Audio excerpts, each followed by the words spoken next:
رب العالمين والصلاة والسلام على سيد المرسلين وعلى آله وأصحابه أجمعين وأشهد أن لا إله إلا الله وحده لا شريك له وأشهد أن محمدا عبده ورسوله أما بعد قال النبي صلى الله تعالى عليه وسلم الحياء شعبة من الإيمان أو كما قال عليه الصلاة والسلام وقال رسول الله صلى الله عليه وسلم الدنيا كلها متاع وخير متاع الدنيا المرأة الصالحة أو كما قال عليه الصلاة والسلام اللهم صل على سيدنا ومولانا محمد وعلى آل سيدنا ومولانا محمد وبارك وسلم أستغفر الله الذي لا إله إلا هو الحي القيوم وأتوب إليه আল্লাহ পাক জাল্লা জালালুহু আমাদের সবাইকে মাফ করে দেন। আল্লাহ পাক আমাদেরকে গুনাহমুক্ত স্বচ্ছ পরিচ্ছন্ন জিন্দেগি নসিব করেন।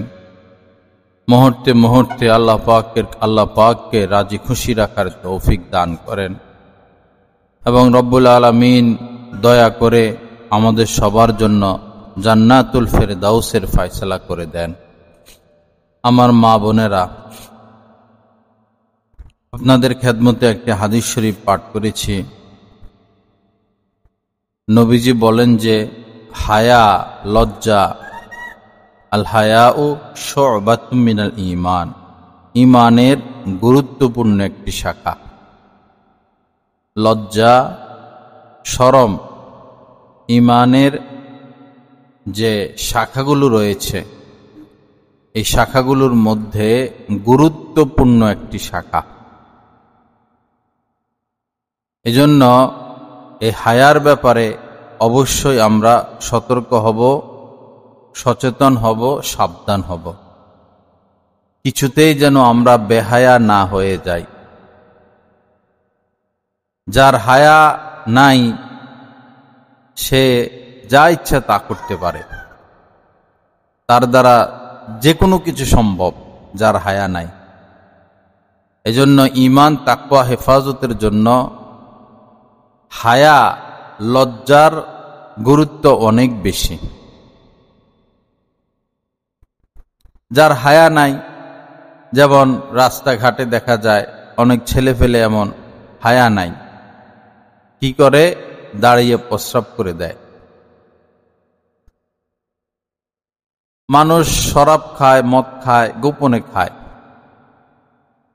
তো যাদের হায়া নাই, লজ্জা নাই, এরা প্রকাশ্যে মদ পান করে, প্রকাশ্যে বিড়ি সিগারেট খায়। বহু মানুষকে দেখা যায় যে বেশিরভাগ মানুষই এমন রাস্তাঘাটে ধূমপান করে, তো আলেম ওলামাদেরকে দেখলে এটা লুকিয়ে ফেলে। বোঝা গেল তার মধ্যে কিছু হলেও হায়া আছে, লজ্জা আছে। আলেম ওলামাদের থেকে লুকিয়ে ফেললো, এটা তো ভালো গুণ। কিন্তু কোনো পাপই আল্লাহ পাকের সামনে থেকে লুকানো যায় না। আল্লাহ পাক সর্ব অবস্থায় বান্দাকে পর্যবেক্ষণ করতে থাকেন। পুরুষের তুলনায় নারীদের মধ্যে হায়া বেশি থাকা আবশ্যক, জরুরি। পুরুষের তুলনায় নারীদের মধ্যে হায়া বেশি জরুরি। পুরুষের সতর তো হলো নাভি থেকে হাঁটু পর্যন্ত, হাঁটুর নিচ পর্যন্ত, এতটুকু সতর, এতটুকু ঢেকে রাখা ফরজে আইন। আর মা বোনদের সতর একদম মাথা থেকে পায়ের তালু পর্যন্ত। তো এর থেকেও অনুমান করা যায় যে মহিলাদেরকে কি পরিমাণ হায়াশীল, লজ্জাশীল হওয়া দরকার। হাদিস শরীফের মধ্যে এসেছে আল হায়াউ ওয়াল ঈমানু করানাউ জামিআ, হায়া এবং ঈমান তাদের অবস্থান পাশাপাশি। পাশাপাশি তারা বসবাস করে। ফাইদা রুফিআ আহাদুহুমা রুফিয়াল আখার, কেউ যদি এই দুইটি জিনিসের থেকে একটিকে উঠিয়ে ফেলে নিজের থেকে, দ্বিতীয়টি আপনাতেই উঠে যায়। অর্থাৎ কেউ যদি নির্লজ্জ হয়ে যায়, হায়া উঠিয়ে ফেলে, বেহায়া হয়ে যায়, তো তার থেকে ঈমান বের হয়ে যাবে, ঈমান ক্রমান্বয়ে থাকবে না। আর কাহারও থেকে যদি কেউ যদি নিজের থেকে ঈমানকে উঠিয়ে নেয়, বেঈমান হয়ে যায়, তো তার মধ্যে হায়া থাকবে না। পাশ্চাত্য বিশ্বের মেয়েরা তাদের হায়া নাই, যার কারণে তারা পোশাক পরে না, তাদের স্বামী নাই, তাদের যা ইচ্ছা তারা করে জন্তু জানোয়ারের মতো, কারণ তাদের ঈমান নাই। ঈমান না থাকার কারণে হায়াও নাই। আর আমাদের সমাজে আমাদের ঈমান তো আছে, কিন্তু দিন দিন আমরা যে পোশাক পরি, আমাদের মেয়েদেরকে ছেলেদেরকে যে পোশাক পরাই, ক্রমান্বয়ে আমাদের থেকেও হায়া চলে যাচ্ছে। এভাবে হায়া যদি বিদায় নেয়, এক সময় এমন হবে যে ঈমানও থাকবে না। এজন্য হায়া জরুরি। রাস্তাঘাটে আপনাদেরকে বের হতে হয় বিভিন্ন প্রয়োজনে, জরুরতে বের তো হবেন, কিন্তু চোখ হেফাজত করবেন। পর পুরুষের দিকে কোনোভাবেই দেখা যাবে না, কোনোভাবেই না। অনেকে ধোকার মধ্যে থাকে যে মোবাইলে টেলিভিশনে বড় বড় আলেমদেরকে দেখা যায়, তারা বয়ান করে, আমরা তাদের বয়ান শুনি। বয়ান শুনতে পারবেন, কিন্তু তাদেরকে দেখতে পারবেন না। পরপুরুষ দেখা যেমন হারাম, গুনাহ কবিরা, আলেম উলামাদেরকে দেখাও তদ্রূপ হারাম এবং গুনাহ কবিরা। এজন্য মোবাইলে টেলিভিশনে যারা ভিডিও করে, ছবি তোলে, তাদেরকে আপনারা দেখতে পারবেন না। ইসলামী সঙ্গীত বলে, তাদেরকে দেখতে পারবেন না। আবার কোনো ছেলে অল্প বয়সী তরুণ, তার তেলাওয়াত, তার ইসলামী সঙ্গীত অথবা কোনো বক্তা, তার আওয়াজের দ্বারা যদি কোনো নারীদের শাহওয়াত আসে, আকর্ষণ আসে, তখন ওই লোকের ভয়েস, কণ্ঠটাও পর্দা হয়ে যাবে। তার ওই কণ্ঠ, আওয়াজ বা সঙ্গীত আপনি শুনতে পারবেন না, আপনার জন্য গুনাহ হবে। এই বিষয়গুলো আমাদের জেনে রাখা ভালো। আল্লাহ পাক সহি বোঝ দান করেন। এই মোহাম্মদ ওর সাথে যাও। পাক জাল্লা জালালু আমাদের সবাইকে মাফ করে দেন। তো রাস্তাঘাটে তো বের হবেন, এদিক সেদিক তাকাইতে পারবেন না। সিনেমার পোস্টার লাগায় রাখে, ওইদিকে তাকাতে পারবেন না। বিল বোর্ডে নারীর ছবি, পুরুষের ছবি, সেদিকে তাকাবেন না। মা বোন যারা আপনারা নামাজ পড়েন, পর্দা করেন, তারা এই যে সমস্ত মহিলা পর্দা করে না, আপনারা এদের থেকে দূরে থাকবেন। পুরুষের সাথে যেমন পর্দা, এই ফাহেসা নারীদের সাথেও আপনাদের এরকম পর্দা। জায়গা জায়গা অশ্লীল ছবি পাওয়া যায়, বিল বোর্ডে নারীদের ছবি, পত্রপত্রিকায় নারীদের ছবি। আপনারই আত্মীয়া, হয়তো সে পর্দা করে না, পরপুরুষের সাথে উঠা বসা, চাকরি করে, অফিসে যায়, এরা ফাসেক মহিলা। শরীয়তের পরিভাষায় যারা প্রকাশ্যে কবিরা গুনাহ বলে, এদেরকে ফাসেক, ফাসেকা বলে। এই মহিলারা ফাসেকা, এদের সাথে পুরুষের মতো পর্দা করতে হয় নারীদের। একজন পুরুষের সাথে যেমন হুকুম, একজন পর্দাসীন নারী, বেপর্দা এই ফাসেকা নারীদের সাথে ওরকম হুকুম। এজন্য এদের থেকে দূরে থাকার চেষ্টা করবেন। যদি কোনো কারণে দেখা সাক্ষাৎ হয়, আধা ঘন্টা 1 ঘন্টাও গল্প করেন, তখন এই নারী যেভাবে ঘোরাঘুরি করে, তখন আপনার মনেও এটা আসবে যে আমরাও এরকম ঘোরাঘুরি করি, আমরা এরকম মার্কেটে মার্কেটে যাই, সিনেমা হলে যাই, আত্মীয় বাড়িতে যাই, বিয়ের অনুষ্ঠানে যাই, জন্মবার্ষিকীতে যাই, এরপরে মৃত্যুবার্ষিকীতে যাই, মজা করি, আনন্দ করি, ছবি তুলি, ভিডিও করি, ভাইরাল করি, টিকটক করি। আপনাদের এগুলো মন চাইবে। তখন মনে রাখবেন, দুনিয়াও হারাবেন, আখেরাতও হারাবেন। মানুষ পাপ করে, 100 বছর পাপ করার সুযোগ পায় না।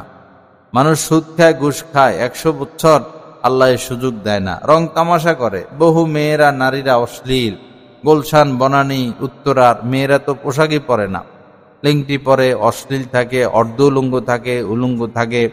কোনো ভেদ নাই, কোনো বিচার নাই, কোনো লজ্জা নাই, কোনো হায়া নাই, কোনো সমাজ নাই। তো এরা যে এরকম হায়ওয়ানের মতো নির্লজ্জ হলো, এরা যে যা ইচ্ছা তা করতেছে, এরা যে 1000 বছর ধরে এই আল্লাহর নাফরমানি করবে সে সুযোগ নাই, 500 বছরের সুযোগ নাই, 100 বছরের সুযোগ নাই, অল্প কিছুদিন এরপরে খপ করে মালাকুল মউত এসে ধরে ফেলবে। এমন থাবা মারবে মালাকুল মউত, সিংহ হরিণ রে থাবা মারলে হরিণ পড়ে যায় আর উঠতে পারে না। এক থাবায় এই হরিণ, এই গরু, এই মহিষ এগুলো ঘায়েল হয়ে যায়। সিংহের থাবার থেকেও 1000 গুণ শক্তি বেশি মালাকুল মউতের থাবা। ওই থাবা এই পাপীদেরকে এমনভাবে গ্রাস করবে যে দুনিয়ার স্বাদ আর তাদের মনে থাকবে না। যখন শাস্তি ভোগ করতে থাকবে তখন এদের এটা স্মরণে হবে না যে আমরা এত বছর মজা করছিলাম, কি আনন্দ করছিলাম, মনেই থাকবে না এগুলো। এজন্য আমার মা বোনেরা, নির্লজ্জ না হই, বেহায়া না হই, কথা বেশি না বলি। মহিলাদের অভ্যাস কথা বেশি বলা আর খোঁজখবর। 2-3 একত্রিত হইলে তো বিবিসি বাংলা, CNN, এরপরে এই আর কি আছে, পুরা পৃথিবীতে খবর যত, একটা ইন্টারনেট হইলো সংবাদ প্রচারের, একটা ইন্টারনেট হইলো নেটে দেয়, নেটে দিলে ফেসবুকে দিলে সারা দুনিয়া হয়ে যায়। আরেক ইন্টারনেট হইলো মহিলা, মুহূর্তে সারা পৃথিবী খবর একটা পৌঁছাইয়া দেয়। এটা আরো দ্রুত গতিশীল নেট। আল্লাহ হেফাজত করেন। কি হচ্ছে আপনার জানার দরকার কি? কে কি করলো আপনার জানার দরকার কি? মানুষের দোষ কেন শুনতে চাইবেন? মানুষের দুর্বলতা, গুনাহ কেন শুনতে যাইবেন? এতে তো আপনার গীবত হয়, আপনার আমল নষ্ট হয়, আপনার আখিরাত নষ্ট হয়। গীবত শোনা হারাম, গীবত করা হারাম, গীবত শোনা হারাম। যাদের সাথে মিশলে গীবত হয় তাদের সাথেও মিশা যাবে না, বরং তাদের সাথে মিশাও হারাম। যাদের সাথে মিশলে গীবত হয়, গল্প হয়, তাদের সাথে মিশবেন না। কিছু মহিলা আছে যে শুধু এই নতুন হয়তো ব্যাগ একটা কিনছে, বস হাইটা ব্যাগ এইটা দেখাইব। জুতো 1 জোড়া কিনছে, হাইটা জুতো 1 জোড়া দেখাইব। কোন রকম কানের দুল একটা লাগাইছে, বস হাইটা কানের দুল এটা লাগাবে। এক পক্ষ আছে এরকম, আরেক পক্ষ কি যে আয়সা ঘরে অত্যাচার শুরু করে। এই যে অমুক মহিলার কাছে ব্যাগ দেখে আইছে, আমার এরকম ব্যাগ কিনা দাও। অমুক মহিলা নতুন মডেলের কানের দুল পড়ছে, আমার এরকম কানের দুল বানাইয়া দাও। এই অত্যাচার অবিচার স্বামীর উপরে চাপ দেওয়া শুরু করে। যে পুরুষরা যে হারাম কামায়, সুদ কামায়, ঘুষ কামায়, হারাম কামায়, কালো টাকা কামায়, এটার মধ্যে মহিলাদের হাত আছে। মহিলারা বাড়াবাড়ি করে, জায়গা কিনো, বাড়ি করো, গাড়ি কিনো, ফ্ল্যাট কিনো, এই ফার্নিচার দাও, এই ফার্নিচার দাও, এই গহনা দাও, এই গহনা দাও। ওই পুরুষ বেচারা চাপে পড়ে কি করবো, পরে চুরি শুরু করে দেয়। দেশের মাল চুরি করে, কোম্পানির মাল চুরি করে, এরপরে ঘুষ খায়, সুদ খায়। কি করব? পরিবারের চাপ, সন্তানের চাপ, তাদের চাহিদা মিটাইতে সে পারে না। এজন্য স্বামীর আয়ের বাহিরে, স্বামীর সাধ্যের বাহিরে স্বামীকে চাপ দিবেন না। স্বামীর বাহিরে স্বামীকে চাপ দিবেন, পরে স্বামী অন্যায় পথে হাঁটা শুরু করবে, আর সে ন্যায়ের উপরে থাকবে না। আল্লাহ পাক আমাদেরকে মাফ করেন, আল্লাহ পাক আমাদের মনকে নরম করে দেন। এই পৃথিবীতে আমরা কেউ থাকতে আসিনি, থাকতে পারবো না। মৃত্যুর কোনো ওষুধ নাই, মৃত্যু ঠেকানোর কোনো ব্যবস্থা নাই। কুল্লু নাফসিং যায়িকাতুল মাউত। রব্বুল আলামিন পবিত্র কোরআনে বলেছেন যে মৃত্যু বরণ, সকলকে মৃত্যুবরণ করতে হবে, মৃত্যুর স্বাদ আস্বাদন করতে হবে। এটার থেকে কাহারও রক্ষা নাই, কাহারও নাজাত নাই। কত রাজা বাদশাহ পৃথিবীতে এসেছে, কত দাপটশীল, কোথায় আসছে রাজা বাদশাহ? বাংলাদেশের মন্ত্রীরা রাজার থেকেও বেশি পাওয়ার দেখাইতো। এরপরে এমপিরা মন্ত্রীর থেকে বেশি পাওয়ার দেখাইতো। এমপিও না, মন্ত্রীও না, শুধু নেতা, এলাকার নেতা মানে তো চোর, গুন্ডা, লুটপাটকারী। এদের পাওয়ার মনে হয় এরা এক একজন প্রধানমন্ত্রী, প্রেসিডেন্ট। তা আজকে তারা কোথায়? তাদের পাওয়ার কোথায়? তাদের সে ক্ষমতা কোথায়?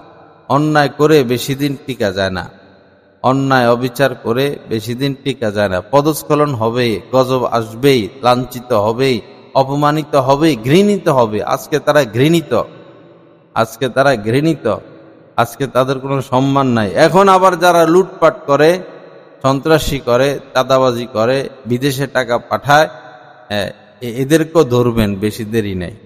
আল্লাহ পাক এদেরকেও ধরবেন, এরাও অপমানিত হবে, এরাও ঘৃণিত হবে, এরাও দীক্ষিত হবে। অন্যায়কারীকে আল্লাহ আজ নয় কাল যদি সে তওবা না করে তাকে তার শাস্তি ভোগ করতেই হবে, কোনো উপায় নাই, কোনো রক্ষা নাই। আল্লাহ পাক আমাদেরকে মাফ করে দেন, আল্লাহ পাক সহি বুঝ দান করেন, আল্লাহ পাক আমাদেরকে ইসলাহে কামেল নসিব করে দেন। যাই হোক মা বোনেরা, কষ্ট করে আপনারা আসেন, এখানে কিছু নিয়ে যাবেন। আপনাদের মধ্যে লজ্জা আবশ্যকীয়, লজ্জা।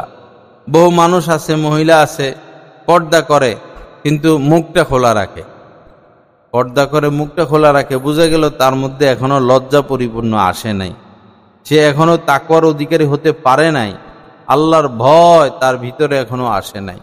আল্লাহর ভয় আসলে সে মুখটা খোলা রাখতে পারত না, আল্লাহর ভয় আসলে সে হাত খোলা রাখতে পারত না, আল্লাহর ভয় আসলে সে চোখ দুইটা বা পাটা খোলা রাখতে পারত না। এমনভাবে বোরকা পড়তে হবে যেন এক চুল পরিমাণ কিছু দেখা না যায়, এমনভাবে বোরকা পড়তে হবে শরীরের কোনো অবয়ব যেন প্রকাশ না পায়, বরং বোরকা পরে আলাদা ছাতি ব্যবহার করা। আমরা দেশ গ্রামে দেখতাম মহিলারা, আমাদের দাদিরা নানিরা বোরকা তো পরতেনই, আবার ছাতা ব্যবহার করতেন। পর পুরুষ যেদিক থেকে আসতো সেদিকে ছাতা ঘুরাইয়া দিতেন, বরং মহিলারা দাঁড়াইয়া যেত, বরং মহিলারা বসে যেত। এরকম আমরা দেখছি অনেক বুড়িদেরকে দেখছি আরো আগে ছোটকালে, যে ওই সময় রাস্তাঘাটে লোকও কম ছিল, তো যাচ্ছে ছাতা নিয়া, যখন দেখলো যে কোনো পরপুরুষ আসতেছে তো ছাতাটা দিয়া মাথার উপর দিয়া বসে যাইত, যেন তাদের অবয়ব দেখা না যায়। এরকম খোদা ভীরু মহিলারা ছিলেন, এখনো আছেন। আমরা কপাল পোড়া, আমরা বেপরদেগি করি, গীবত করি, ফেসবুক চালাই, মিথ্যা কথা বলি, এরকম বাড়াবাড়ি করি, সীমালঙ্ঘন করি, স্বামীকে কষ্ট দেই, বাচ্চাদেরকে মারধর করি, শ্বশুর শাশুড়ির খেদমত করি না। যত পাপ আছে সব পাপের মধ্যে আমরা জড়িত হয়ে না দুনিয়ার সুখটা পাইলাম, না আখিরাতের সুখটা পাবো। সুখ পাইতে হইলে তাকে তাকওয়া অবলম্বন করতেই হবে, সুন্নত মোতাবেক চলতেই হবে। সুন্নতবিহীন কোনো সুখ নাই, তাকওয়াবিহীন কোনো সুখ নাই, দ্বীনবিহীন কোনো সুখ নাই। আল্লাহ আমাদের সবাইকে কবুল করেন। তো লজ্জাশীল হওয়ার চেষ্টা করবেন। মাওলানা আব্দুল মালিক রহমতুল্লাহ একজন বড় আলেমে দ্বীন ছিলেন। তিনি শীতকালেও ছাতা ব্যবহার করতেন, গরমকালেও ছাতা ব্যবহার করতেন, 12 মাসই ছাতা ব্যবহার করতেন।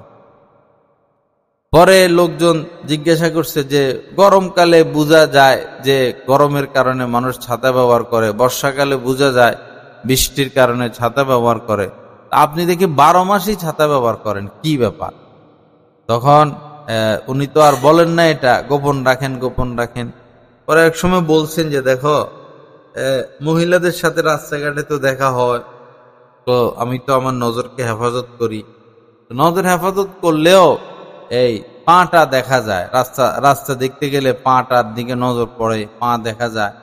তো এই জন্য ছাতাটা ব্যবহার করি, যে দিক থেকে মহিলা আসে ও ছাতাটা ওই দিকে দিয়ে দেই, যেন তার কোনো কিছুই আমার চোখে না পড়ে। এরকম তাকওয়ার উপরে তারা চলতেন। আল্লাহ আমাদের সবাইকে মাফ করে দেন, আমাদের সন্তানদেরকে দিন মোতাবেক পরিচালনা করার তৌফিক দান করেন। যাই হোক মা বোনেরা, লজ্জার ব্যাপারে খুব বেশি সতর্ক থাকবেন। বহু সাহাবায়ে কেরাম লজ্জার কারণে গোসল যখন করতেন তখনও জামা কাপড় খুলতে পারতেন না, লজ্জার কারণে জামা কাপড় খুলতে পারতেন না। দরজা বন্ধ, অন্ধকার, এরপরও জামা কাপড় খুলতে পারতেন না, যে কেউ না দেখুক আল্লাহ তো দেখেন, কেউ না দেখুক আল্লাহ তো দেখেন। লজ্জা অনেক ভারী বিষয়। হযরতে ফাতেমা রাদিয়াল্লাহু তাআলা আনহার ব্যাপারে বর্ণিত আছে যে আকাশে চাঁদ উঠছে, নতুন চাঁদ। আগের জামানায় চাঁদ উঠলে সবাই চাঁদ দেখতে যাইত, তো তাকে বলা হলো যে চাঁদ উঠছে, দেখো নাই? তো হযরতে ফাতেমা বললেন রাদিয়াল্লাহু তাআলা আনহা যে না, আমি তো চাঁদ দেখি নাই। কেন দেখো নাই? যে যখন চাঁদটা উদিত হলো তো হাজার হাজার পুরুষরা ওই চাঁদ দেখতেছে। পুরুষদের সাথে যদি আমিও চাঁদ দেখি তো আমার নজর আর তাদের নজরটা এক জায়গায় গিয়ে পড়বে। তাদের নজরের সাথে আমার নজর তো মিলে যাবে। এই জন্য আমি ওই সময় চাঁদ দেখি নাই। সবার দেখা শেষ হোক, পরে আমি দেখব। তো কি পরিমাণ লাজুক ছিলেন তারা। মহিলারা এমনও মহিলা যে পর পুরুষরা তাদের গলার আওয়াজটাও পায় না। স্বামীকে ডাকতে হবে তো দরজায় আওয়াজ করে। সন্তান উঠানে, গ্রামে বসবাস করে, সন্তান উঠানে, সন্তানকে ডাকতে হবে তো লাঠি দিয়ে টিনের মধ্যে বাড়ি মারে। একটা বাড়ি দিলে বড় সন্তান মনে করে যে আমারে ডাকছে, দুইটা বাড়ি দিলে মেজ সন্তান মনে করে আমাকে ডাকছে, তিনটা বাড়ি দিলে 3 নম্বর সন্তান মনে করে আমাকে ডাকছেন মা। সেই হিসেবে তারা যাইতেন। নিজের আওয়াজটাকে পর্দায় রাখতেন, নিজের পোশাক পর্দায় রাখতেন। আমরা গ্রামে থাকতে দেখতাম আমাদের মায়েরা, অন্যরা নিজেদের যে পোশাকগুলো এগুলো আর ধুয়ে এনে উঠানেতেও দিতেন রশির উপরে, রৌদ্রের নিচে। কিন্তু কি করতেন, এই গামছা দিয়ে ঢাইকা দিতেন। নিজেদের জামাটা গামছা দিয়ে ঢাইকা দেয়। নিজেদের আরো যে পোশাক আছে এগুলো দেয় ঠিকই রৌদ্রে, কিন্তু ঢেকে দেয়। কি চিন্তা যে তাদের পোশাকও যেন পর পুরুষ না দেখে। জুতাগুলো লুকায় রাখে, দরজার সামনে জুতা রাখে না, যে পর পুরুষটা যেন আমাদের জুতাটাও না দেখে। এতটা আল্লাহর ভয় তাদের মধ্যে। আর আমরা এখন কোথায় আছি, কোন পর্যায়ে আছি? যারা চুলগুলো ছেড়ে দিয়ে গায়ে ওড়না নাই, জিন্স প্যান্ট পরে, জিন্স গেঞ্জি গায়ে দেয়, চলাফেরা উল্টা পাল্টা পাশ্চাত্য বিশ্বের এরকম নারীদের মতো, মেয়েদের মতো। এদের লজ্জা কোথায় গেল, হায়া কোথায় গেল? এদের মা বাবাকে, এদের মা বাবার স্বভাব চরিত্র কেমন যে মেয়ে এত নষ্ট হয়ে গেল? মেয়ে গায়ে কাপড় রাখতে চায় না, সব খুলে ফেলতে চায়, উলঙ্গ হয়ে যেতে চায়। এরকম বেহায়া কেন হলো এই মেয়ে? এর মা, তার মাকে, তার বাবাকে, তার মা বাবার ইমানের হালত কি? অবশ্যই মা বাবা নষ্ট, না হলে মেয়েরা এত নষ্ট কেন হবে? অবশ্যই মা বাবার দোষ আছে। মা বাবার ভিতরে যদি আল্লাহর ভয় থাকতো, তাকওয়া থাকতো, তো সন্তান এত নষ্ট হইতে পারত না। এজন্য আমার মা বোনেরা বাচ্চাদেরকে দিন শিখাবেন, দিন শিখাবেন, বাচ্চাদেরকে দিন শিখাবেন, মাদ্রাসায় পড়াবেন। বলবেন যে মাদ্রাসা তো পড়াই হয় না, নষ্ট হয়ে যায়, লাইনচ্যুত হয়ে যায়। সব মাদ্রাসায় পড়াইলে হবে না। যে মাদ্রাসার মধ্যে, যে মাদ্রাসার ওস্তাদরা আল্লাহওয়ালা, যে মাদ্রাসার ওস্তাদরা আল্লাহওয়ালা, যে মাদ্রাসার ওস্তাদরা টাচ মোবাইল চালায় না, ফেসবুক চালায় না, ওরকম মাদ্রাসায় পড়াইবেন। ঘরের পাশে মাদ্রাসা হয়েছে আপনি সন্তান দিয়ে দিবেন না। মাদ্রাসায় সন্তান দেওয়ার আগে মাদ্রাসার ওস্তাদদের স্বভাব চরিত্র দেখতে হবে।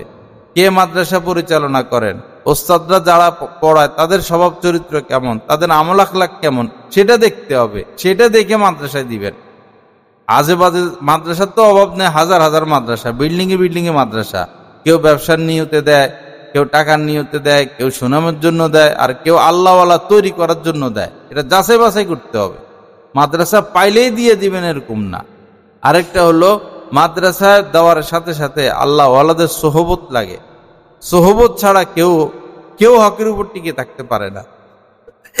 সে তবলিগ করুক, সে জিহাদ করুক, সে ইসলামী আন্দোলন করুক, সে মাদ্রাসার শিক্ষক হোক, সে ইমাম খতিব হোক, সে বক্তা হোক, সে মুজাহিদ হোক, সে যদি কোনো আল্লাহর ওলির সোহবত না রাখে, আল্লাহর ওলির সোহবতে আসা যাওয়া না করে, যে কোনো সময় সে ফিতনায় পড়ে যেতে পারে, যে কোনো সময় সে দিন হারা হয়ে যেতে পারে। কিন্তু যে ব্যক্তি সাধারণ হোক অথবা আলেম উলামা হোক, যে ব্যক্তি হক্কানি আলেম, আল্লাহওয়ালা আলেমদের সোহবতে আসা যাওয়া রাখবে, ইনশাআল্লাহ সে ইমানের সাথে তো যাবেই, এবং সে কোনোদিন গুমরা হবে না, পথভ্রষ্ট হবে না। কারণ হাদিসে কুদসির মধ্যে রব্বুল আলামিন বলেছেন, হুমুল জুলাসা উলা ইয়াশকা বিহিম জালিসুহুম, আমার আল্লাহওয়ালারা এমন, আমার আল্লাহওয়ালাদের সোহবতে যারা আসা যাওয়া করবে তারা কেউ মাহরুম হবে না, কেউ বঞ্চিত হবে না। স্বয়ং আল্লাহ পাক বলতেছেন যে তারা বঞ্চিত হবে না। এজন্য বহু দাওরা হাদিস পাশ ছেলে, মুফতি, দাওরা হাদিস হাফেজ গুমরা হয়ে যায়, নামাজ পড়ে না, বেদাত হয়ে যায়, মুশরিক হয়ে যায়, মুশরিক হয় না, মুরতাদ হয়ে যায়, দেওয়ানবাগি হয়ে যায়, কাদিয়ানি হয়ে যায়, মাজারি হয়ে যায়, অথচ দাওরা হাদিস পাস, অথচ ইফতা পাস। কারণ কি? আর আল্লাহ ওয়ালাদের সোহবত পায় নাই। আর দেখা যায় সাধারণ মানুষ, কি তার দিনদারি, কি তার তাকওয়া, কি তার খোদা ভীতি, কি চেহারায় তার নূর, ব্যাপার কি? ব্যাপার হলো সে আল্লাহ ওয়ালাদের সোহবতে উঠা বসা করে। এজন্য সোহবত অনেক গুরুত্বপূর্ণ বিষয়। আল্লাহ রাসূলের জামানায় যে আল্লাহ রাসূলের সোহবতে যায় নাই, সে সাহাবী হতে পারে নাই। 1 মিনিট, আধা মিনিটের জন্য যে নবীজির সোহবতে গিয়েছে, ঈমান সহ নবীজিকে দেখেছে, সেই সাহাবীর মর্যাদা পেয়ে গেছে। তো এবার বুঝুন যে সোহবত কত গুরুত্বপূর্ণ জিনিস। এজন্য আপনাদের ছেলেদেরকে অবশ্যই হক্কানি আলেমদের সোহবতে পাঠাবেন, স্বামীদেরকে অবশ্যই আলেমদের সোহবতে পাঠাবেন। তখন স্বামীরা আপনাদের সাথে দুর্ব্যবহার করবে না, মহব্বত করবে, আদর সোহাগ করবে, খেয়াল রাখবে, ভালো ব্যবহার করবে। কারণ তার ভিতরে আল্লাহর ভয় এসে গেছে। আল্লাহর ভয় এসে গেলে একজন মানুষ আর কাহার উপরে জুলুম করতে পারে না, অন্যায় করতে পারে না। আল্লাহ পাক জাল্লা জালালু আমাদের সবাইকে মাফ করেন। আল্লাহ পাক আমাদেরকে সহি বুঝ দান করেন। লা ইলাহা ইল্লাল্লাহ, লা ইলাহা ইল্লাল্লাহ। তো আমার মা বোনেরা, কথা আওয়াজটা নিচু রাখার চেষ্টা করবেন। নামাজ তো আপনারা আস্তেই পড়বেন, আস্তে আস্তে পড়বেন, তবে এমন আস্তে না যে আপনার কানে আসে না। মনে মনে পড়লে নামাজ হয় না। মনে মনে সূরা কেরাত পড়লে নামাজ হয় না। হাজার হাজার মানুষ নামাজ পড়ে, তাদের নামাজ হয় না। মনে মনে পড়ে, ঠোঁট নড়তে হবে। এবং আরবি হরফগুলো এরকম উচ্চারণ করতে গেলে কানের মধ্যে কিছু আওয়াজ আসে, ফুসফাস শব্দ আসে। যারা একদম মনে মনে পড়ে, নারী হোক পুরুষ হোক, তাদের নামাজ হয় না। আপনারা এমনভাবে সূরা কেরাত পড়বেন যেন আপনার কানে আওয়াজটা আসে মোটামুটি ভাবে, এর থেকে বেশি না। আর কথা বলার সময়, কাউকে ডাকার সময় খেয়াল করবেন যে পর পুরুষ যেন আমার গলার আওয়াজ পেয়ে না যায়। একজন মহিলার কণ্ঠ ভালো হোক খারাপ হোক, পর পুরুষের কাছে সেটা ভালো। একজন পুরুষ সে যদি তার কণ্ঠ ভালো হোক খারাপ হোক, নারী মহিলা তাদের কাছে যদি এটা আকর্ষণ হয়, তো এটাও আকর্ষণীয় বিষয়। এটার থেকেও দূরে থাকার চেষ্টা করা। তো বিশেষ করে মহিলাদের কণ্ঠ, পর পুরুষের কানে যেন আপনাদের কণ্ঠ কোনোভাবে না যায়। দেবরের সাথে কোনো কথা নাই, তার সাথে কথা কিসের? প্রয়োজনে লিখে দিবেন, বাজার টাজার আনতে হলে কাগজে লিখে দিবেন যে এই বাজার আনো। দেবরে বাজার আনবে কেন? আপনার স্বামী বাজার করবে, সন্তান বাজার করবে, আপনার শ্বশুর বাজার করবে, অথবা আপনার ছোট ভাইরা এসে বাজার করে দিবে। দেবরের সাথে কোনো ধরনের লেনদেন না রাখা, দেবরের সাথে কোনো ধরনের সংযোগ না রাখা, কথা না বলা। দেবর অনেক আকর্ষণীয় বিষয়। দেবরের সাথে যদি কথা বলেন, সম্পর্ক রাখেন, বাজার করান, তারা খানা দেন, তার সাথে ডাক্তারের কাছে যান, উঠা বসা করেন, তো কিছুদিনের মধ্যেই দেবরের সাথে আপনার মহব্বত লেগে যাবে। দেবরকে ভালো লাগবে, দেবরের সব কিছু ভালো লাগবে। তখন আপনার স্বামীর সাথে গ্যাঞ্জাম শুরু হবে। স্বামীর সকল আচরণ আপনার কাছে মন্দ লাগবে, মিঠা লাগবে, কাটা লাগবে। আর দেবরের সমস্ত কথা আপনার কাছে প্রিয় লাগবে, গোলাপ ফুল লাগবে। এই সংসারে আগুন লাগার, এইভাবে সংসারে আগুন লাগে। আল্লাহ সহি বুঝ দান করেন, আল্লাহ মাফ করেন। দেবরের সাথে কোনো সম্পর্ক রাখবেন না। নবীজির নিকট জানতে চাইছেন, ইয়া রাসূলুল্লাহ, দেবর সম্পর্কে আপনি কি বলেন? নবীজি বলছেন, আল হামবু আল মাউত, দেবর তো মৃত্যু। একজন নারীর জন্য দেবর মৃত্যু, একজন নারীর জন্য দেবর মৃত্যু। মৃত্যু বলতে তার সর্বনাশ।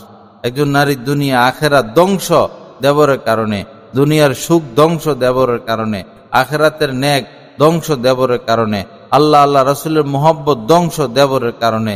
সে নামাজ পড়ে তৃপ্ত হয় না, তেলাওয়াত করে সাহাত পায় না, দোয়া মুনাজাতে চোখের পানি আসে না, আল্লাহর কথা তার স্মরণ হয় না, আল্লাহর দিকে সে অগ্রগণ্য নয়, এই দেবরের কারণে।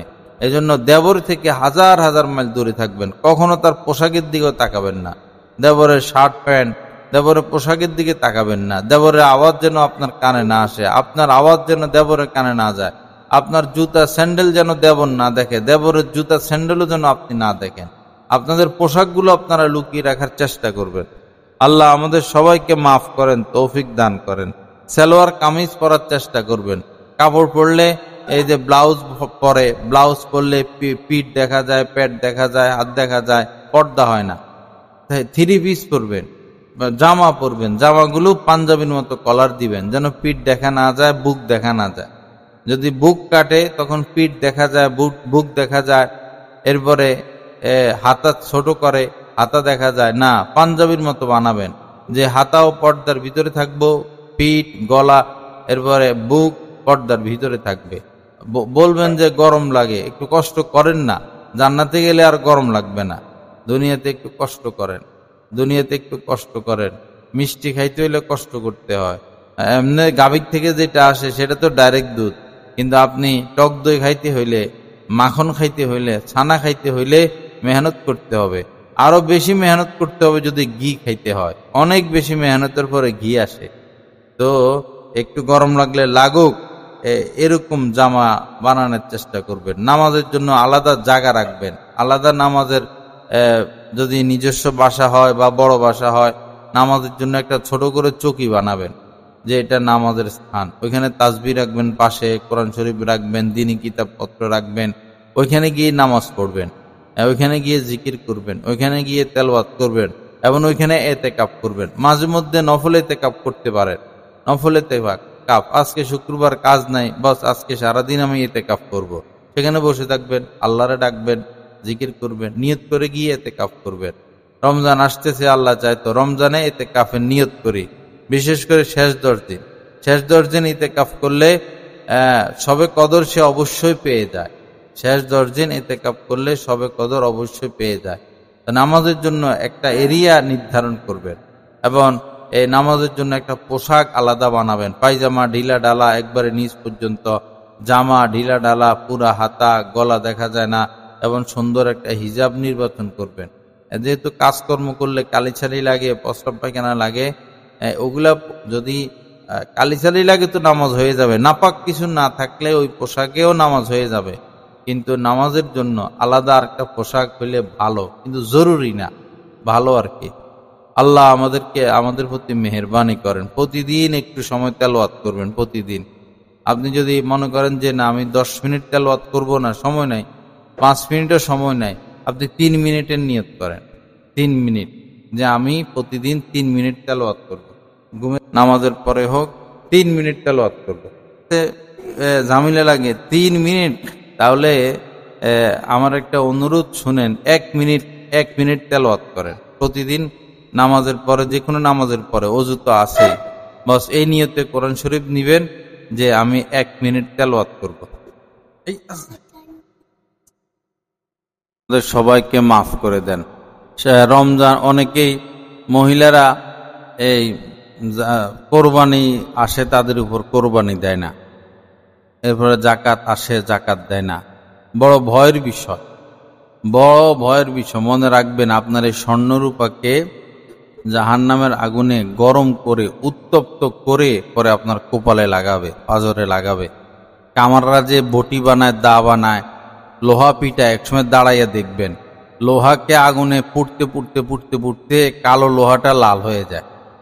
কালো লোহাটা কালো থাকে না, লাল হয়ে যায়। পরে এটারে দেয় বাড়ি, পরে এটারে দিয়ে বটি বানায়। আপনার এই কলিজার টুকরা স্বর্ণরূপারে এরকম উত্তপ্ত কইরা পরে ঠাস করে আপনার কপালে লাগাই দিবে, পাজরে লাগাই দিবে। ওই সময় মজাটা বুঝবেন। স্বর্ণরূপা যে জমাইতেছেন, স্বামীরে না জানাইয়াও কিনেন আপনারা ধনী মানুষটা। স্বর্ণ আর স্বর্ণ, এই দুধের ডিব্বার ভিতরে ঢুকে রাখছে, চায়ের পাতার ভিতরে ঢুকে রাখছে, চালের ডামের নিচে ঢুকে রাখছে। যেখানে ঢুকেন না কেন, আল্লাহর চোখের, আল্লাহর থেকে কি গোপন রাখতে পারবেন? এক বড় নেতা এই এলাকার ছিল, পরে তো পলাইছে। পরে ঘরে মনে হয় কয়েক কেজি স্বর্ণ ছিল তাদের, কয়েক কেজি স্বর্ণ রাখতো কই? এই আটার যে আটার নিচে আটা, উর্ফে আটা, মধ্যখানে স্বর্ণ। এরপরে চায়ের পাতা, চিনি, মানে এগুলো ব্যবহার করে না, এমনি রেখে দিচ্ছে। আসলে ভিতরে হইলো কি? সব স্বর্ণ, সব স্বর্ণ। তো এখন এত কোটি কোটি টাকা কামাইয়া লাভ হইল কি? ইয়ের মতো, শিয়ারের মতো পলান লাগছে। এই টাকার কোনো দাম আছে? এই জন্য নেতা খেতা, এমপি, মন্ত্রী এগুলা সব চোর। এগুলার সম্মান করবেন না। বেশিরভাগ চোর, সব বলতে বেশিরভাগ চোর। এরা দেশের টাকা চুরি করে, এরা জনগণের টাকা চুরি করে, এরা রাস্তার টাকা চুরি করে। এদেরকে ঘৃণা করবেন। কখনো চোর ডাকাতকে ভোট দিবেন না, যে দলের হক। যে চোর, বেশিরভাগই তো চোর। দেশ চুরি করতেই এরা ক্ষমতায় বসে, সংসদে যায়। এদের সাথে সম্পর্ক না রাখা এদেরকে ভালো নজরে না দেখা, এদেরকে নামাজের দাওয়াত দেওয়া, এদের জন্য দোয়া করা। দোয়া করি দেশের মধ্যে আল্লাহ পাক ন্যায়পরায়ণ সরকার দান করেন, ন্যায়পরায়ণ এমপি মন্ত্রী দান করেন, সচিব, ওসি, ডিসি ভালো লোক দান করেন, যেন দেশটা সুন্দর হয়, যেন আমরা ভালো রাস্তাঘাট পাই, সন্ত্রাস মুক্ত সমাজ পাই, ভালো ফরমালিন মুক্ত খাবার পাই, ভালো অক্সিজেন পাই, বাতাস পাই, আমাদের ছেলে মেয়েরা নিরাপদ জীবনযাপন করতে পারে, মেয়েরা নিরাপদ জীবনযাপন করতে পারে, এরকম সরকার আমাদের দরকার। আপনার দল, আপনি যে দল করেন সে দলের ক্ষমতায় না লাভ কি? আগে করবো তো চুরি। এমন লোক ক্ষমতা আসা দরকার যে ক্ষমতা আসলে রাষ্ট্রটা ভালো চালাইতে পারবে। দলের প্রেম দিল থেকে আপনারা কেটে দেন, দেশের প্রেম ঢুকান, অন্তরে দেশ প্রেম ঢুকান, দল প্রেম না। কোন দল বাদ নেই, সব দলের লোক চোর, বাটপার, দুর্নীতিবাজ, এরকম অপরাধের মধ্যে লিপ্ত। আল্লাহ পাক আমাদেরকে আল্লাহর মোহব্বত দান করেন, রাসূলের মোহব্বত দান করেন, দেশের মোহব্বত দান করেন। যাই হোক মা বোনেরা, আল্লাহকে ভয় করি, আল্লাহকে ভয় করি। দুইটা চোখ আল্লাহ পাক দিছেন, এই দুইটা চোখ যদি আল্লাহ না দিতেন কোথায় পাইতেন? জাকাতের ব্যাপারে এই যে আরেকটা হাদিস আছে যে টাকা পয়সা, স্বর্ণ রূপা এগুলো যারা জাকাত দিবে না, এগুলোকে সাপে রূপান্তরিত করা হবে। সাপ হবে, অনেক বড় সাপ হবে। নবী যে সাপের বর্ণনা দিয়েছেন যে সাপের মাথাটা টাক হবে, মানে ভয়ঙ্কর সাপ, এবং চোখের নিচে কালো দাগ থাকবে। এখন এই সমুদ্রের মধ্যে ভয়ঙ্কর ভয়ঙ্কর প্রাণী পাওয়া যায়, তো এরকম ভয়ঙ্কর সাপ। এবং তখন যে জাকাত দিবে না, এই সাপকে তার গলায় পেঁচানো হবে কিয়ামতের ময়দানে। সাপের প্যাঁচ এত মারাত্মক, সিংহ বাঘ মরে যায় সাপের প্যাঁচ খাইয়া, এত শক্তি সাপের প্যাঁচে। ওই সাপ প্যাঁচ দিয়া ধরবে, আপনি নিঃশ্বাস ছাড়তেও পারবেন না, নিঃশ্বাস নিতেও পারবেন না। বুঝুন এবার কষ্ট, জাকাত না দেওয়ার অপরাধটা এবার অনুভব করুন। এরপরে এখানে তো শেষ নয়, এরপরে সাপ কামড়াইতে থাকবে। আবার সাপ আপনার সাথে কথাও বলবে, আমারে চিনো না? ওই যে সোনালী ব্যাংকে এত, রূপালী ব্যাংকে এত, ইসলামী ব্যাংকে এত, আল আরাফা এত, কৃষি ব্যাংকে এত, ওইখানে চাউলের ডিব্বের মধ্যে স্বর্ণ ঢুকে রাখছিলা, ওইখানে চুলের নিচে রূপা রাখছিলা, ওইখানে আলমারির তলে, ওইখানে গ্লাসের নিচে। এই আমি সেই সম্পদ, জাকাত যে দাও নাই, এখন তোমার স্বাদ গ্রহণ করো, এখন স্বাদ গ্রহণ করো। আল্লাহ আমাদেরকে মাফ করে দেন, সহি বুঝ দান করেন। মা বোনেরা, আল্লাহকে ভয় করি। আল্লাহ ছাড়া আপনাদের কেউ নাই, আল্লাহ ছাড়া আপনাদের কেউ নাই। যত আপন বলেন, আসলে আপন কেউ নাই। আপনার স্বামী যদি এখন অ্যাক্সিডেন্ট হয়, মুখ জ্বলে যায়, আপনার স্বামী অ্যাক্সিডেন্ট হলো, মুখ জ্বলে গেছে, তা আপনি কিন্তু চলে যাবেন না, আপনি স্বামীর সাথে ঘর সংসার করবেন। কিন্তু যদি আপনার গায়ে আগুন লাগে, আপনার মুখ জ্বলে যায়, আপনি বেঁচে যান, আপনার স্বামী কিন্তু অন্য চিন্তা করবে। তো আল্লাহ ছাড়া আপনার আর কেউ নাই। ছেলে মেয়ে বিবাহ দিবেন, স্বামীর বাড়িতে চলে যাবে, সে তার স্বামী তার সন্তান নিয়ে ব্যস্ত থাকবে। ছেলে বিবাহ করাবেন, সে তার স্ত্রী তার বাচ্চা নিয়ে ব্যস্ত থাকবে। তো আপনার কে? আপনার না আপন স্বামী, না আপন সন্তান, কে আপনার আপন? আল্লাহ ছাড়া মহিলাদের আর আপন বলতে কেউ নাই। আল্লাহই আপন, আমাদের আপন, আপনাদের আপন, আল্লাহই আপন। এজন্য আল্লাহর সাথে মহব্বত লাগাই, আল্লাহকে ভালোবাসি, রাসূলকে ভালোবাসি, আল্লাহর দিকে রুজু হই, আল্লাহর দিকে ফিরে আসি। আল্লাহ ছাড়া কেউ আপনাদের নাই, আল্লাহ ছাড়া আপনাদের কেউ নাই। ছয়শতি এই জায়গায় আমি মাহফিল করতে গেছি, পরে যে বাসায় খানা খাইলাম, তারা আমারে আরেকটা ঘরে নিয়ে গেল। পরে দেখলাম যে একজন মুরব্বী মানুষ শোয়া। পরে বলল যে উনি 50 বছর ধরে শোয়া, 50 বছর ধরে বিছানায় অসুস্থ। তো কিন্তু তার স্ত্রী তো যায় নাই, 50 বছর ধরে স্বামী বিছানায়, তো ঘর সংসার আর কয়দিন করছে? স্ত্রী যায় নাই, স্ত্রী এই স্বামীর পাশে দিন রাত 24 ঘন্টা। কিন্তু আপনি চিন্তা করুন, আপনি যদি এভাবে পড়ে যান বিছানায়, আপনি যদি এভাবে বিছানায় পড়ে যান, আপনার স্বামী হয়তো আপনার খরচ চালাবে, আপনার খেদমত করবে, আপনার জন্য লোক রাখবে, কিন্তু সে অন্য চিন্তা করবে, সে অবশ্যই অন্য চিন্তা করবে। তো দেখুন, আল্লাহ ছাড়া আপনাদের আপন কেউ নাই, আল্লাহ ছাড়া আপনাদের আপন আর কেউ নাই।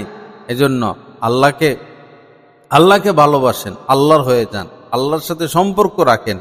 বড় বড় এরকম মহিলারা ছিলেন যে আল্লাহর সাথে এত সম্পর্ক, এত মহব্বত, যে বিয়ে শাদী করার তারা সুযোগ পায় নাই, বিয়ে শাদীর সুযোগ পায় নাই, বিয়ে শাদীর চিন্তাও তাদের মাথায় আসে নাই। আল্লাহর সাথে এত গভীর নিবিড় সম্পর্ক এরকম মহিলারা করত। রাত কেটে যেত, তাদের রাত কেটে যেত এক সেজদায়, হাত মুনাজাতে হাত উঠাইতেন, ফজর আজান দিয়ে দিত, এমন মহিলাও ছিলেন। আল্লাহ আমাদেরকে হেফাজত করে, আল্লাহ পাক সহি বুঝ দান করেন। বুজুর্গ যে সমস্ত মহিলা, তাদেরকে অনুকরণ করার চেষ্টা করবেন, তাদের জীবনী পড়বেন, বুজুর্গ মহিলাদের জীবনী পড়বেন। হযরত আনোয়ার শাহ কাশ্মীরি রহমতুল্লাহ আলাইহি আখিরুল মুহাদ্দিসিন তিনি, তারপরে এত মুহাদ্দিস কিয়ামত পর্যন্ত আর আসবে না। তো তার মায়ের জীবনীতে আসছে, তার মা কোনোদিন কোনো পর পুরুষের দিকে তাকান নাই এবং কোনোদিন কোনো পর পুরুষ তাকে দেখে নাই। কেমন মহিলা, কোনোদিন কোনো পর পুরুষ দেখেন নাই, কোনো পর পুরুষও তাকে দেখে নাই। বড় পীর আব্দুল কাদের জিলানী রহমতুল্লাহ আলাইহির মা কোনোদিন কোনো পর পুরুষ দেখে নাই, কোনো পর পুরুষের কথা শুনে নাই, কোনো পর পুরুষের সাথে তিনি কথা বলেন নাই, কোনো গান বাজনা শুনেন নাই। এত বড় মুত্তাকিয়া মহিলা, তো তার ঘরের সন্তানও হয়েছে এত বড়। আমরা যেমন দুনিয়ার সাথে সম্পর্ক, আমাদের ছেলে মেয়েগুলো এরকম দুনিয়ার সাথে সম্পর্ক। তাদের যখন ঘর সংসার হইয়া যায় তখন মা বাবা আর চিনে না। আপনারা তো ছেলে ছেলে মেয়ে মেয়ে, ছেলে ছেলে মেয়ে মেয়ে করতে করতে জীবন শেষ। ছেলে মেয়ে, ফেসবুক, বান্ধবী, প্রেম, ভালোবাসা, নিজেদের ভবিষ্যৎ নিয়ে ব্যস্ত। তারা কি আপনাকে নিয়ে চিন্তা করে? এজন্য আপনি আল্লাহর সাথে সম্পর্ক গড়েন, আল্লাহকে খোঁজেন। আল্লাহ কখনো বেঈমানি করে না, আল্লাহ কখনো ফিরিয়ে দেয় না। বান্দা আল্লাহর কাছে হাত তুললে খালি হাতে ফিরিয়ে দিতে আল্লাহ লজ্জাবোধ করেন।